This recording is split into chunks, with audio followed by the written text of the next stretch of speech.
So the new title SMG that was released with Guardian Games is very interesting to me because so far I believe it's one of the few weapons that actually regenerates your class ability for getting kills. I'm pretty sure there's something, but I'm kind of blanking on it right now. So yeah, feel free to leave comments about how dumb I am. So the reason why I was very interested in the title SMG is because the moment I saw it from one of the leaks or the data mines and everything like that, I had the sudden realization that my Nezerac Sin Build that I've been using for like years now has basically gotten to the point where I don't need to worry about any single ability being left behind on cooldowns or anything like that. Granted, with Void 3.0, it sort of really didn't have that issue, especially if you were playing things correctly. But the way that I played my Nezerac Sin Build specifically was that no matter what I threw out, be it a grenade, a melee, or a rift, something would be regenerating always. And what I mean by that, if you saw the build that I posted earlier in the video with that small section, you'll notice that everything is tuned so in that way something is always getting a burst of energy back. So for example, if I throw my grenade and I have my melee charge used up, the vortex grenade impact and the whatever else it manages to hit will be giving some of my melee energy back because of momentum transfer. It used to be way better last season, but Bungie felt the need to just kind of tune, ability regeneration. Honestly, it's still very usable. That's why I haven't bothered changing my element on my arms to anything different.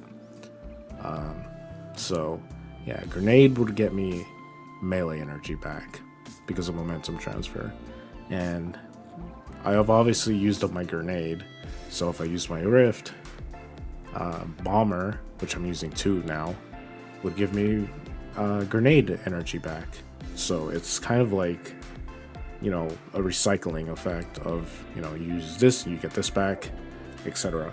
And then obviously the melee energy, the charge would be used to get devour, etc. All that. That's why it was very important to run 100 recovery, so that way you could get your rift back as quickly as possible. And obviously Nezerac Sin, every void kill you get increases the abyssal extractors timer, which the cap is 20 if you didn't know, and it basically handled everything. That's why I was very interested in this SMG. Is it probably going to replace any other like void primary? Probably not. I'd say if you have a very good funnel web or even a Shoroya's Wrath, that you're probably still fine.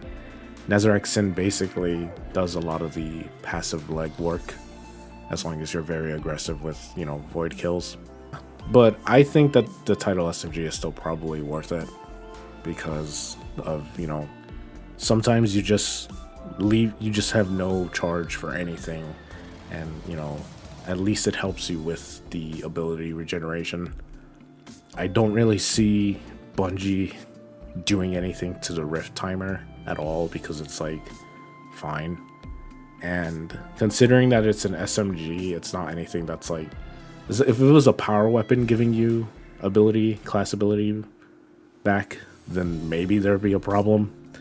But it's a primary, so I don't really see it, breaking the game too much.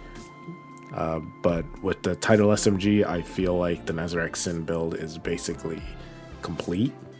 I can't really think of anything else that you can do for it to, make it better. Your intellect, your super recharge is dependent on you. That's why I run Ashes to Asset, because it's like the perfect thing to run. So yeah, that's basically what I wanted to talk about right now. Nothing too major. It's just kind of a short demonstration, about like the potential of the SMG and how the synergy with it is incredible, in my opinion. So if you happen to run the Nezerac Sin build, are you going to be, going for this weapon? Do you think it's worth it? Do you think you'll just stick with the funnel web or Shariah's Wrath? For me, I've been running nothing but Gnawing Hunger because I have the static roll for it. Yeah, no, the curated roll actually. I don't know why I said static. And that's something you can't get anymore with Overflow and Rampage. And it's still probably one of the better options if you have the weapon. Unfortunately, you can't get it anymore. But yeah, I still think it's very much worth it just as like a passive regen. And probably, I think with this, the Nezerac Sin build is just done. So yeah, I can't, like, the only thing left that they can really do is like add in like something for like super regeneration, which I think there is, but like I've never had an issue with, getting my super quick. So at least on voidwalker. So all right, so that's the video. As you noticed, there's been some gameplay that you can see. Hopefully I figured out how to zoom in on the ability section. I'm using like a new editing software called DaVinci Resolve, so hopefully I've figured it out by now. If you don't know what to leave as a comment, just leave Nezerac Sin and I'll know that you've seen the end of the video. And with that, I'll catch you on the next one. See ya.